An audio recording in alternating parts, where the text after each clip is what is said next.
علم الإنسان البيان وألف التحية والصلاة والسلام على مزكي النفس ومصفي الجنان سيدنا محمد أفصح العجم والعربان وعلى آله وصحبه فازوا على كمال درجة الإيقان والإحسان. أما بعد، فقد قال الله تعالى في القرآن المجيد والفرقان الحميد والبرهان الرشيد: أعوذ بالله من الشيطان الرجيم، بسم الله الرحمن الرحيم. إليه يسعد الكلم الطيب. وقال رسول الله صلى الله تعالى عليه وسلم: بعثت بجوامع الكلم. وقال الله تبارك وتعالى في شأن هديه تعظيما وتشريفا وتكريما: إن الله وملائكته يصلون على النبي يا أيها الذين آمنوا صلوا عليه وسلموا تسليما. اللهم صل على سيدنا ومولانا محمد طب القلوب ودوائها وعافية الأبدان وشفائها ونور الأبصار وزيائها وعلى آله وصحبه وبارك وسلم. محترم المقام عزت مآب سید شاہ لیاقت حسین رضوی المدنی قادری چشتی نظامی صابری سجادہ نشین و متولی بارگاہ و عزیز القدر ذو الہمم والفضائل استاذ محترم الشاہ مولانا محمد فصیح الدین نظامی حفظہ اللہ تعالی و رعاہ و عزیز القدر مہمانان خصوصی، السلام علیکم ورحمۃ اللہ وبرکاتہ. بڑی مسرت و خوشی کا لمحہ ہے کہ حق تعالیٰ کے اذن و توفیق اور رسول اکرم صلی اللہ علیہ وسلم کے فضل و احسان اور بزرگوں کی عنایتوں سے ہم تمام آج ایک ولی اکمل چراغ چشت و قادریت حضرت سید شاہ رضا علی رضوی المدنی صابری نظامی چشتی قادری رحمہ اللہ الباری کے 263ویں عرس مبارک اور حضرت سید شاہ امر اللہ شاہ قبلہ رضوی المدنی رحمہ اللہ کے 238ویں عرس مبارک کے پرمسعود موقع پر منعقد ہونے والے علم مذاکرے میں جمع ہیں اور ان کے علمی و روحانی اثاثے سے مالا مال ہو رہے ہیں. پیش نظر مقالہ خواجگان چشت کے حوالے سے ہے، جس میں ان کے ملفوظات پر از حد بساط تبصرے کی کوشش کی گئی ہے، اور اس مقالے کا موضوع مرفوع ملفوظات خواجگان چشت، معرفت الہی اور انسانی رواداری کے لطیف عکوس ہے. میں ابتدائے سخن اس شعر سے کر رہا ہوں کہ اے تا نام تو آرائش عنواں بخشید، اے کتاب نام تو آرائش عنواں بخشید، صفحہ نامہ بشادہ دیے برگے سمنس.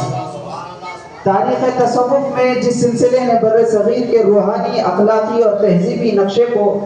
سب سے زیادہ گہرائی کے ساتھ متاثر کیا وہ سلسلہ چشتیہ ہے. اس سلسلے کے بزرگان نہ صرف باطنی طہارت، اخلاق حمیدہ اور سلوک الی اللہ مع اللہ باللہ فی اللہ کے امام تھے، بلکہ معاشرتی ہم آہنگی، عفو و درگزر، خدمت خلق اور روحانی تربیت، عرفان حق، تعارف خودی کے ایسے درخشاں نمونے تھے کہ جن کی نظیر ہر دور میں بہت ہی کم ملتی ہے.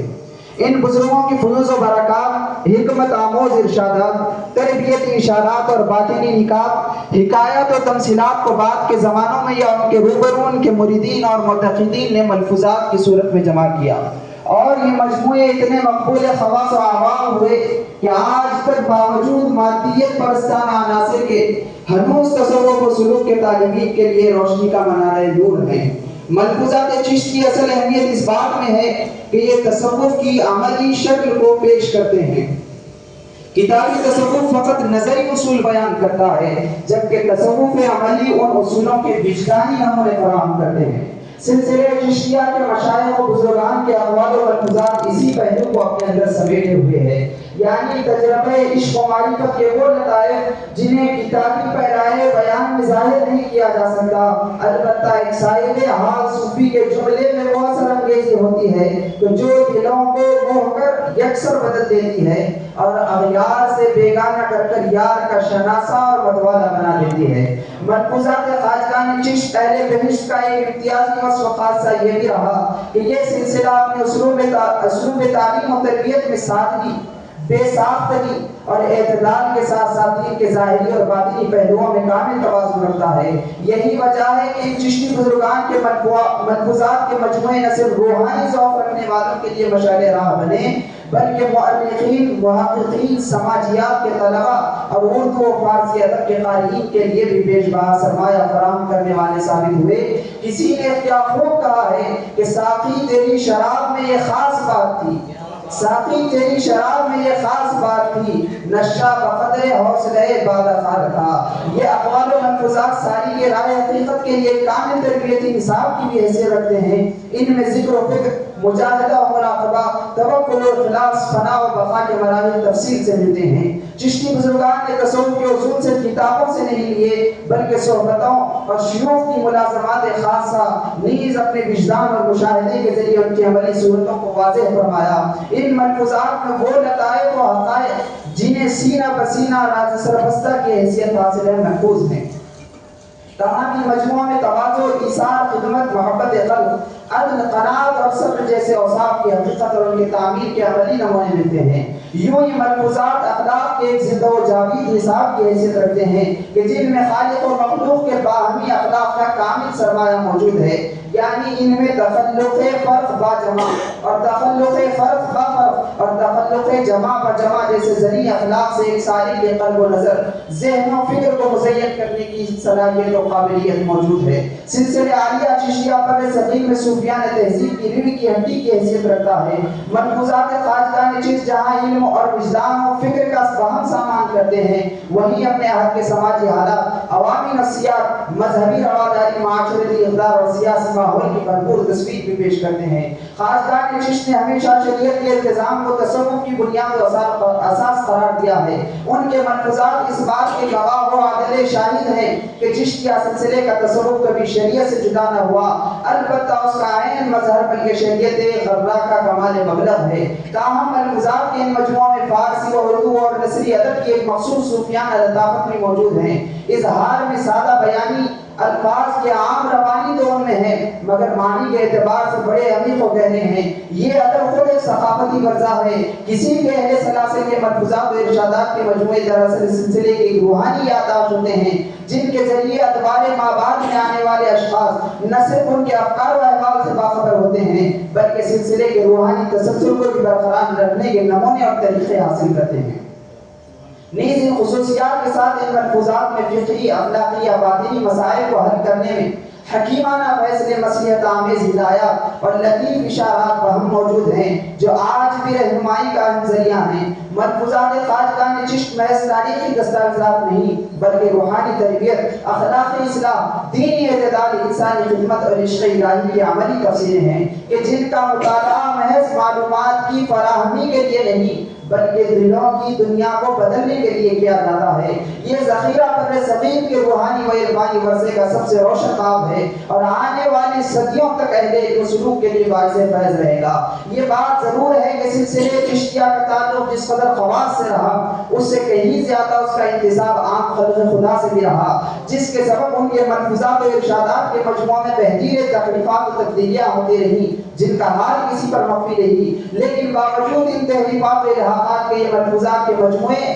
بفحوائے چراغ چشتیاں ہرگز نہ میرت سمائے معرفت و اخلاق پر نیر تابہ سے روشن و چمکدار ہیں، اور آج بھی خالی جسموں میں روح پھونک کر انہیں حقیقی زندگی سے روشناس کرانے کا عزم و حوصلہ رکھتے ہیں۔ لیکن اس دور تحقیق میں یہ فقدان دیکھنے میں آتا ہے کہ کسی جزء کی غیر مطابقت سے کل سے اعراض کر دیا جاتا ہے اور اس کو بے اصل قرار دے کر اس کے حقیقی مقاصد سے لوگوں کو روشناس کیے بغیر ہی دور کر دیا جاتا ہے۔ اور یہی معاملہ ملفوظات کے مجموعوں کے ساتھ بھی پیش آیا ہے کہ ان کی تاریخی حیثیت سے بحث کرتے ہوئے ان مجموعوں کو غیر یقینی بنا دیا گیا ہے۔ فقیر اپنے ذوق سے کہتا ہے کہ یہ دور تحقیق کم دور تمحیق زیادہ ہے، کیونکہ تحقیق کے لفظی معنی ہے کہ تحصیل و ثبوت، یعنی کسی چیز کو ثابت کرنا، حاصل کرنا، لیکن کچھ محققین دور حاضر میں یہ وصف نہیں بلکہ وصف تمحیق ان میں موجود ہے، یعنی ابطال و امحا، باطل کر دینا اور مٹا دینا ان کا شعار ہے۔ شاید ان بعض محققین کو اسلامی مزاج شناسی حاصل نہیں، کیونکہ مزاج اسلامی ہے خذ ما سبق ودع ما قدر، یعنی جو صاف ہو وہ لے لو اور جو پراگندہ ہو ترک کر دو۔ مولوی اخلاق حسین دہلوی مرحوم ان ملفوظات کی اہمیت اور محققین کی سعادت زار پر تبصرہ کرتے ہوئے رقم دراز ہیں کہ ملفوظات ہماری تہذیب کا گراں قدر سرمایہ ہے جو اب بھی ہمارے لیے سرمے چشم اور بصیرت افروز ہے۔ اس سرمایہ کا ضائع ہونا قوم و ملت کا ناقابل تلافی نقصان ہے۔ ان کی قدامت اور عام و خاص ان کی مقبولیت راز سربستہ ہے جو ہمیں دعوت عمل دیتا ہے۔ یہ صحیح ہے کہ ملفوظات کے جو نسخے دستیاب ہوتے ہیں وہ خامیوں سے مبرہ نہیں، مگر وہ خامیاں ایسی بھی نہیں جو رفع نہ ہو سکے۔ یہ ہماری ذمہ داری ہے کہ قدیم نسخوں کا کھوج لگائیں اور نقد و مقابلے کی سیکل سے اصل کا آئینہ بنا دکھائیں۔ 14ویں صدی کی یہ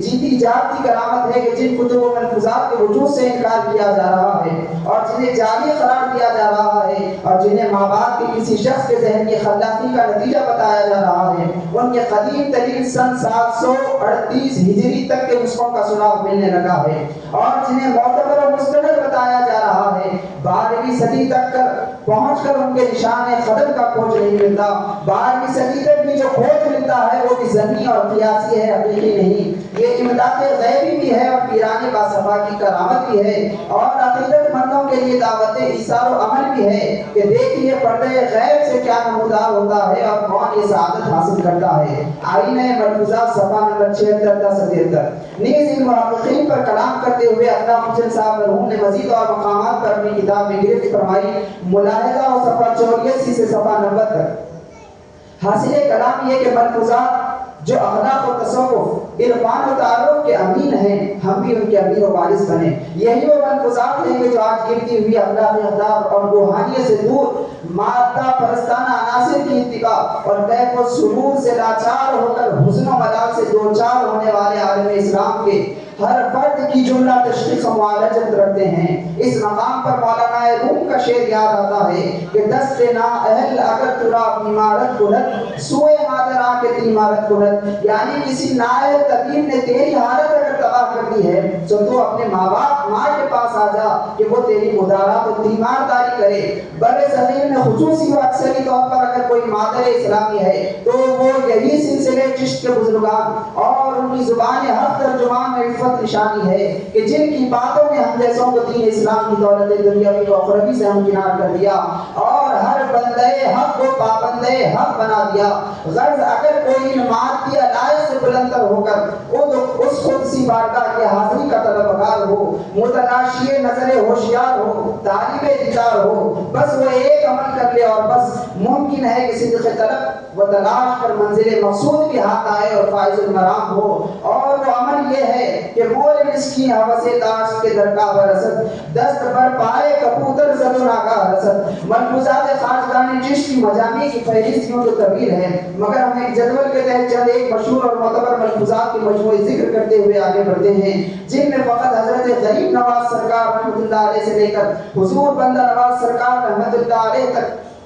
متوالیاً بلا انقطاع مشائخ سلسلہ کے سلسلہ وار ملفوظات درج ہیں کہ جس سے اندازہ ہوتا ہے کہ ملفوظاتی روایت کے سلسلے چشت نے ایک وقی رول ادا کیا ہے اور ہر زمانے میں بغیر انقطاع کے ملفوظات ترتیب دیے جاتے رہے ہیں، اور یہی روایت بعد مختلف طرز پر خانقاہوں میں جاری ہوئی ہے۔ نمبر 1 انیس الاربعہ ملفوظات ابو النور خواجہ عثمان ہارونی متوفی 617 ہجری، جامع و مرتب حضور سیدنا خواجہ معین الدین حسن چشتی غریب نواز رحمۃ اللہ علیہ۔ نمبر 2 دلیل العارفین ملفوظات غریب نواز رحمۃ اللہ علیہ، جامع و مرتب قطب الدین بختیار کاکی رحمۃ اللہ علیہ۔ نمبر 3 فوائد الصالحین ملفوظات قطب الدین بختیار کاکی رحمۃ اللہ علیہ، جامع و مرتب فرید الدین گنج شکر رحمۃ اللہ علیہ۔ اسرار الاولیاء ملفوظات فرید الدین گنج شکر رحمۃ اللہ علیہ، جامع و مرتب حضرت بدر الدین اسحاق خلیفہ و داماد حضرت گنج شکر رحمۃ اللہ علیہ۔ نمبر 5 فوائد الفؤاد سلطان المشائخ نظام الدین اولیاء رحمۃ اللہ علیہ،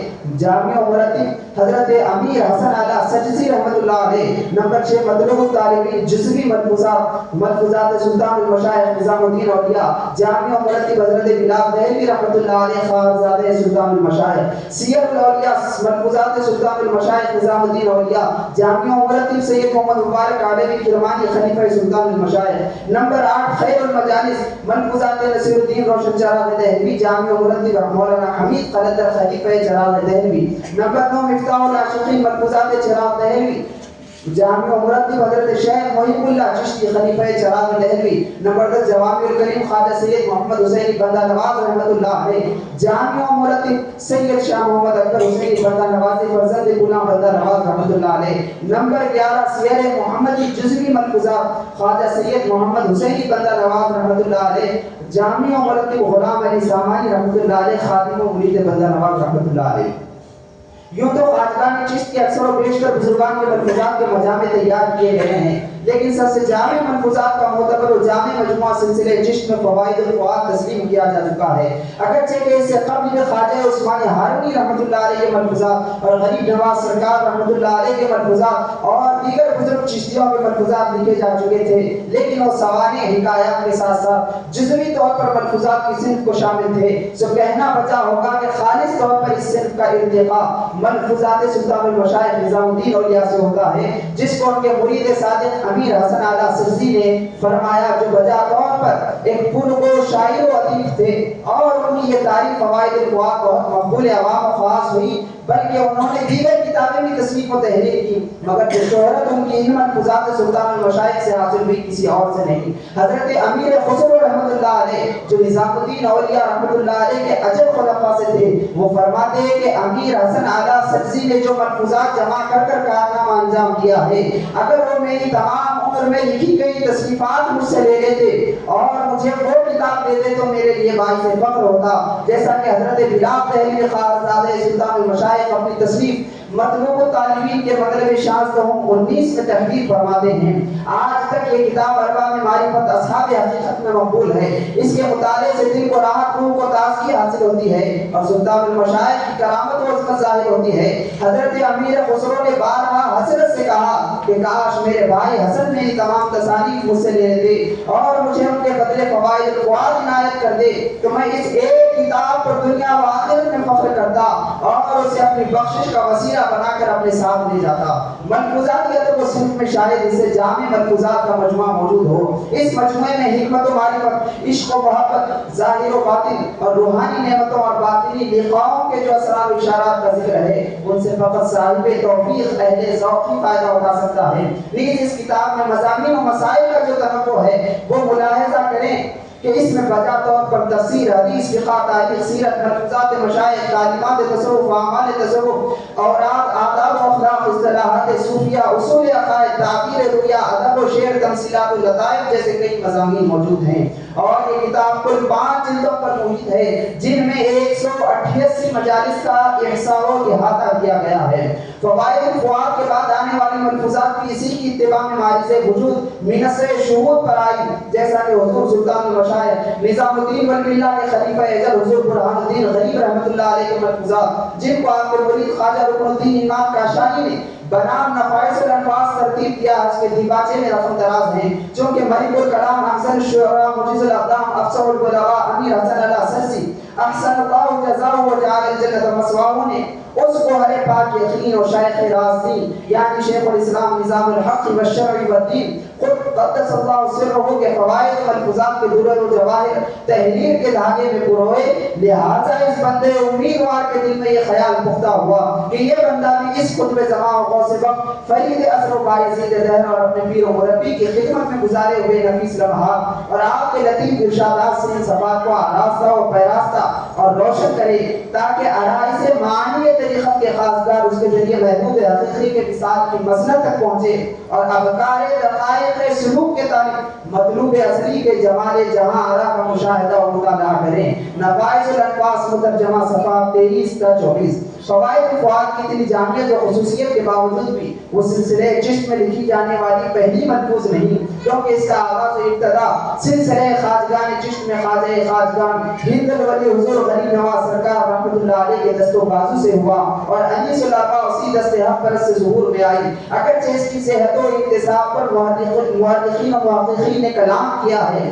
لیکن ان کا کلام بھی اسی طرح موہومی ہے جس طرح ان ملفوظات کا ان بزرگوں سے انتصاب غیر یقینی ہے۔ غرض اس مجموعہ ملفوظات میں جہاں ایمان و آخرت، نماز و سلام، فاتحہ و اخلاق، درویشوں کے حالات اور حقائق توبہ جیسے ایمانی و عرفانی مضامین موجود ہے، وہیں پر مومنوں کی ایذا رسانی کی ممانعت، گالی گلوچ، بد کلامی، میاں بیوی کے حقوق جیسے اخلاق و انسانی رواداری کے مضامین بھی ہنوز موجود ہیں۔ شاید کہ ان مضامین عالیہ کو آج بھی اگر انہی کے مضمون سے لوگوں کے درمیان اہل دل عام خلق خدا کو ان سے آگے بخشیں تو ممکن ہے کہ ایک بہترین مہذب و متمدن معاشرہ وجود میں آئے۔ آج کے اس دور میں یہ حقیقت ظاہر و باہر ہے کہ دنیا دار نوجوانوں کا ایک بڑا طبقہ مختلف قسم کے منشیات کا شکار ہے۔ وجہ اس کی یہ ہے کہ وہ طبقہ اس کے جسمانی نقصانات پر آگے نہیں لگتا ہے، جس کا مدارات و علاج و میڈیکل سائنس کی ترقیات سے تو کر لے، لیکن اس کے روحانی و اخروی نقصانات پر اطلاع و احساس حاصل نہ کر سکا، کیونکہ نہ وہ اہل دل سے رابطہ کر سکا، نہ خود اہل دل ان سے رابطہ کر سکے۔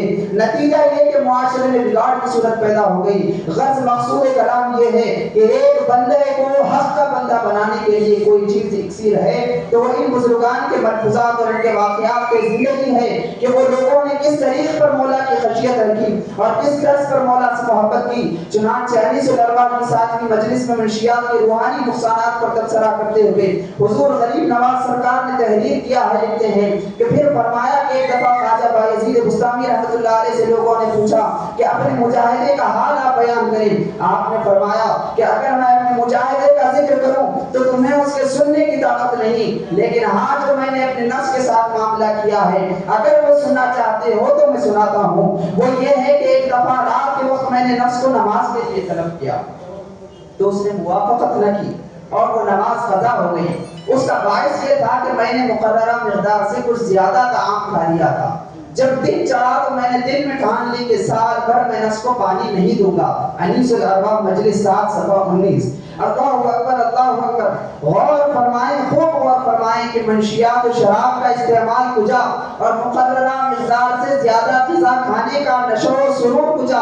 یہی وہ پاک تینت لوگ تھے کہ جنہوں نے یہ ثابت کر دکھایا کہ بنا کردن خوش رسم بخون و خاک غلطیتن خدا رحمت کرد این عاشقان پاک تینت را۔ اگر یہی نفوس قدسیہ کے نقوش تابندہ اس نسل نو کو بتلائے جائیں تو شاید ایمان کی گیتی کو سیرابی ہو اور پھر بہار کی معطر فضاؤں میں جھولنے لگے۔ جب اتنی معمولی نشہ جس کا شریعت میں خود جواز ہو، اس سے اتنا پرہیز و بچاؤ ہو افطار کی خاطر، تو پھر وہ نشہ کے جس کی شریعت میں خود اجازت مرحمت نہ کرے کیا حال ہو۔ یہی وہ تعلیمات ہے جس سے نسل نو میں اخلاق و مروت، عشق و محبت، انس و الفت اور معرفت کو پیدا کیا جا سکتا ہے۔ چنانچہ مطلوب التعلیمین مرتبہ حضرت شیخ بلال دہلوی نظام الدین اولیاء کے خلفاء کا ذکر کرتے ہوئے امیر حسن اللہ سنسی کے واقعے توبہ کو نقل کرتے ہیں، ملاحظہ فرمائیں۔ ایک مرتبہ سلطان المشائخ حضرت خواجہ قطب الدین بختیار کاکی اوشی کے مزار مبارک کی زیارت کے لیے گئے۔ واپسی پر حوض شمسی کے کنارے سے گزرے۔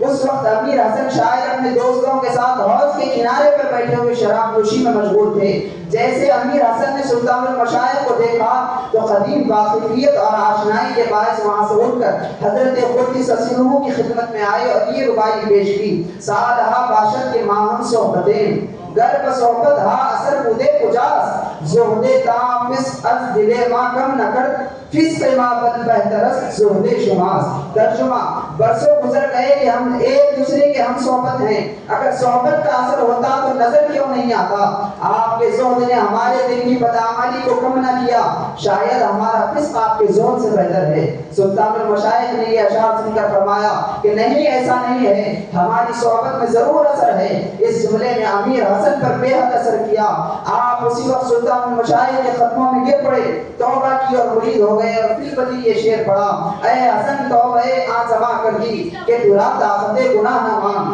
یا اے حسن تو نے اس وقت توبہ کی جب تجھ میں گناہ کی طاقت ہی نہ رہی۔ مطلوب الطالبین صفحہ 273۔ تہذیبی تمدنی معاشرتی ترقیات کے لیے ان خواجگان کی یہی وہ ترویج اخلاق کی تعلیم و تربیت تھی کہ جس نے ایک شراب نوش شخص کو، جس کو خود کے اپنے سنے زہاد کی ضرورت پر ناز کرنے والا بنا دیا تھا، بس ایک نظر کیمیا اثر نے کسی اور دنیا کا راہی بنا دیا اور ان سے وہ کام لیا کہ آج بھی ان کی کتابیں تحقیق و ریسرچ کے لیے مصدر و مرجع کی حیثیت رکھتی ہیں۔ نیز انیس الارواح میں امداد باہمی اور آپسی تعاون و تناسب کی ترغیب دیتے ہوئے لکھتے ہیں۔ پھر صدقے کے بارے میں آپ نے فرمایا: ایسے شخص کو صدقہ دو جو درویشوں کو مہمان رکھتا ہے، 10 گنا ثواب ملتا ہے، اور اپنے اپنے قریبیوں کو صدقہ دینے سے 1000 گنا ثواب ملتا ہے۔ بس انسان کو لازم ہے کہ صدقہ ایسے طور پر دے کہ خدا مند تعالیٰ خوش ہو۔ انیس الارواح مجلس 27 صفحہ 51۔ اس ایک منفوس سے جہاں صدقات کے مصارف اور ان کی درجہ بندی کی گئی، وہیں خرابتداروں پر مال خرچ کرنے کی اہمیت کو بھی واضح کیا گیا،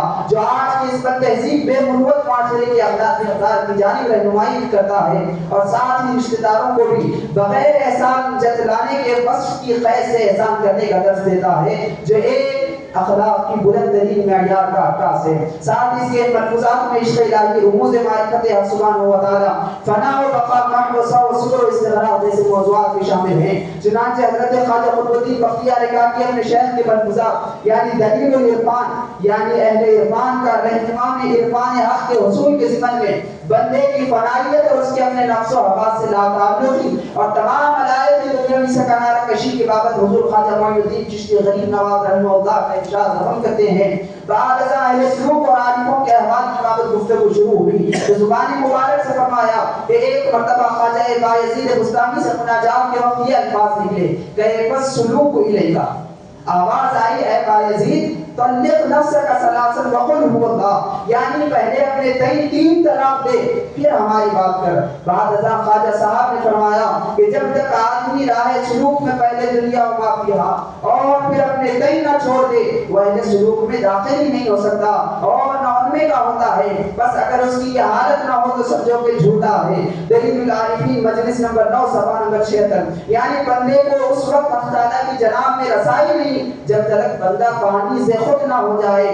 بندہ جب اپنے آپ سے خالی ہو جائے تب اس میں تملیہ نور ہوتا ہے، اور اسی تخلیے کو اصطلاح صوفیہ میں قرب نوافل و قرب فرائض سے تعبیر کیا گیا، جس میں بندہ صورتاً تو باقی رہ جاتا ہے مگر حقیقتاً وہ جلوہ قدس کی آماد کا بن جاتا ہے۔ اسی لیے کہا گیا کہ اخیار کون ہیں؟ فرمایا کہ جب انہیں دیکھا جائے تو یاد مولا آ جائے۔ سنن ابن ماجہ 4119۔ نیز ایک اور حدیث مبارکہ میں وارد ہے کہ بندہ میرا قرب اتنا حاصل کرتا ہے کہ میں اس کے ہاتھ پاؤں کان اور آنکھ بن جاتا ہوں۔ صحیح البخاری 6502۔ یعنی اس مقام پر بندہ رہتے ہوئے حق نما بن جاتا ہے، لیکن شرط یہ ہے کہ پہلے خود سے خالی ہو، بعد اس کے وہ نور حق سے مملو ہو جاتا ہے۔ یعنی تو ہی اور خود ہی فنا کر دے، تو رہے تو خدا نہیں ملتا۔ اور یہی تخلیہ جہاں بندے کو حق کا مقرب بناتا ہے مخلوق سے بحیثیت مؤثر حقیقت کے بیزار بھی کر دیتا ہے۔